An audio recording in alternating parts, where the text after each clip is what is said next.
gentlemen, good afternoon. This is Sam Vaughn for Sam's Sports Report. The Thunder win over the Pacers 103-91. Highlights from last night. Star performance tells Alexander was delivered a stellar performance with 29 points and 12 assists with just one turnover. He was named the Finals MVP of the regular season and the Finals MVP of the postseason. That has only happened 4 times. Cedric Alexander won this time. LeBron James was the last one in 2012, 2013. Before that, it was Tim Duncan in 2003 and Shaquille O'Neal in 2000. Jalen Williams-Shipton with 20 points. And while Shield Holmgren added 18, resources Reuters.com, Washington Post, YouTube.com, and Reporters.com, Washington Post. The tactical advantage of a dominant third quarter sparked by a 25-12 run. They kept it around for a float, did the Pacers. In fact, some people thought they were going to win, but OKC took it over in the second half. Pacers forced 23 turnovers and scored on 18 points, but it wasn't enough. Reddit.com. Pivotal moments in the game.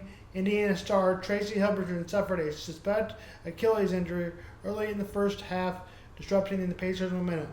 And he fell right down. TalkSports.com, Post, Reuters.com, and WJ.com. Veteran proceeds Alex Grosso provided a veteran leadership. YouTube 14, Wrestlers.com, Wikipedia.com are all sports resources on this one. What this means: a historical OKC NBA championship since we looked getting in 2008. The first one was since 1979. That's according to the Times Founding Indiana, Rutgers.com, and WSJ.com. The season perspectives: the Thunder wrapped up the series astounding 68-14 record, the best in franchise history, all completed with an overall record 84-16, with the record including in the playoffs. WashingtonPost.com, Wikipedia.com, Wikipedia in the first time dynasty potential with a young core. Savvy from the front office, budget-friendly construction and plan. Analysts are already labeling the Stars as Thunder Dynasty. The Thunder win their first championship ever. Now we move on to baseball. Royals lose their match 3-2, giving up a 2-0 lead after Angel Zerpa walked, left with the bases loaded and 2 out. Lucas Erceg has struggled since coming back. He gave up a hit, which tied the game with 2 home on the single. Then the Royals will try to take the lead back in the 9th, but they threw out Drew Waters on a double that usually scores a run. That ended the threat. The Padres got then going against Daniel Lynch. Xavier Bogaerts would score on a ground ball to Bobby Witt Jr. Once again, Jose Iglesias was the hero. He had 3 RBIs and scored and hit all runs in for the San Diego Padres. Cardinals lose the series over the Reds, and as they lose yesterday, the Cubs also lost their series. Both the Cubs and Cardinals, who have lost their series this week and will play each other this week. Cubs are 46-31. The Cardinals are 42-36. The Cubs Cardinals will play tonight. Ben Brown will go for the Cubs, and Matthew Leverton will go for the Cardinals. Game time is at 6:45 from Busch Stadium. As the stadium's date is rapidly approaching next week, it seems that we still have no likely move for the Royals. The Chiefs are going to stay in Kansas City, Missouri, it looks like, but they maybe will announce it next week it might put the Chiefs on the ballot for an upgraded stadium, which most people would say would pass. The Royals still have no idea what they're doing, and they may move to Kansas, they may move to Superior, they move to downtown. They still have no idea what they're doing. More on this tomorrow in SoundCloud. Here is the 2 videos around the stadium.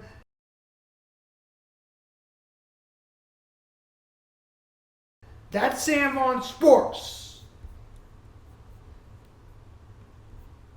With Missouri passing that incentive package, what are your latest stadium location predictions, Blair? Are we on version 12.0 here? Which one is it here? Well, let's see. We've got how many sites on the Missouri side? Was it a total of like 17 total? Yeah, it's getting up there, and of course, either a renovated Arrowhead or the Legends over in Kansas. Look, Missouri has some momentum now. Kansas City, Missouri certainly has momentum. We got to talk earlier today to Mayor Quentin Lucas out at the World Cup festival in Overland Park. Funny, he was talking about how sure he was the teams are going to stay in Kansas City while he was speaking at the Hesperia campus, which is a potential site for the Royals if they move over to the. I think my backyard's a potential site. They're all potential sites. But the prediction is both teams stay in Missouri. I don't know where the Royals are going to be. The Chiefs renovated Arrowhead, $1.15 billion project to get Arrowhead renovated.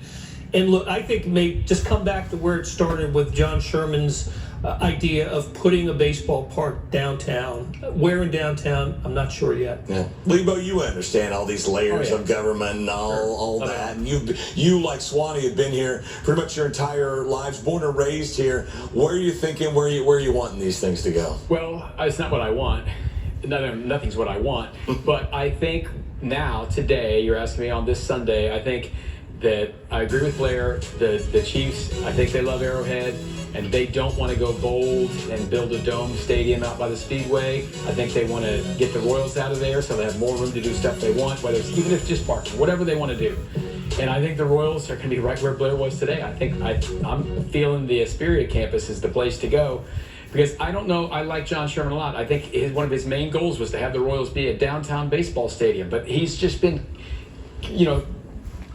blockaded at every single turn of this. And at some point, you just got to be frustrated and say, I'll do something that's easier. Yeah. Swanee, you've been to every Major League Baseball stadium 100 times over here at this point. So many of them are downtown now. You were in been in all the cookie cutters back in the day, the ones that were made in the 1960s. What's your preference, and where do you think is downtown baseball dead in this town? You think? Well, 2 of my stops, San Diego was one of my stops. We were not in the downtown area at the time. They are now. It's very successful. Colorado and Arizona, both downtown stadiums, and very successful. I'm going to die on this hill, but I think downtown is where it has to be. I think it helps everybody out in that area. It helps all the businesses out in that area. I think we were just a little too jumpy the first time around that the vote came, but I think it needs to be in the downtown area. Before I retired, before John Sherman became the principal owner of the team, conversations were had about what's going to happen when Kauffman Stadium's through or finished. And downtown was the topic. So I still think and hope that it can be put downtown. I agree. It's just worked out too well for so many other baseball teams out there. Would love to see another crack at it down there. All right, question number 3 here, guys.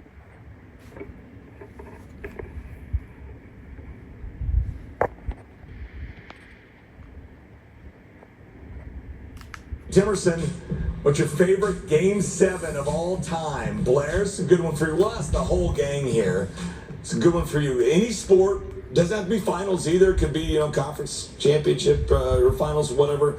In any sport, what one sticks out the most to you? Well, if you're from Kansas City, it's got to be '85, right? Because you got 2 of them, ALCS and the World Series. But I was a big Pirates fan when I was a kid, and the '71 World Series, the Roberto Clemente World Series, winning on the road in Game 7, and then in '79 the Willie Stargell World Series where they beat the Orioles again in Game 7. Those are 2 unforgettable days for me. Was Mazeroski's homer in 60? Game 7? Was that a Game 7? Yes, it was, absolutely. That's pretty good, walk off on a homer. Todd, we all know our least favorite Game 7. I was at that game, right? I didn't like that Wasn't one. that game? I don't like it. I'll just have to go with '85 because I was there. I was 15 years old. Had a ticket.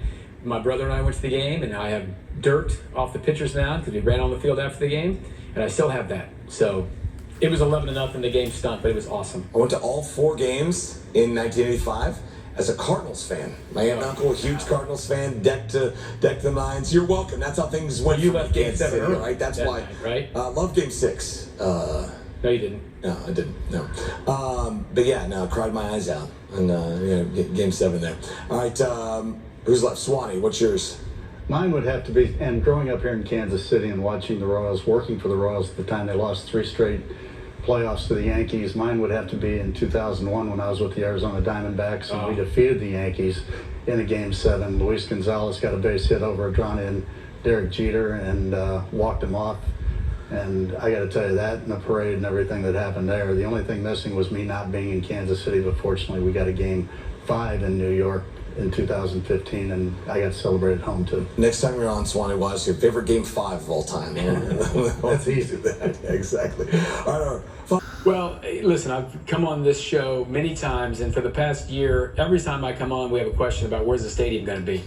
Let's just get it figured out, okay? You're ready. I don't want a question. You want, like, say, give us a sporting question, huh? I want them to just figure it out and say what they want. And if it has to go to voters in Jackson County, go to the voters, whatever it is. But you got to say what you want, and the clock is ticking because the end of June is happening. I think Kansas can do their star bonds, do more with them, whatever. Just tell us what you want to do. I'm sure all these politicians are going to hear that and just going to race to do something right away. I'm talking to the owners. Guys, thanks for coming. We'll see you next time.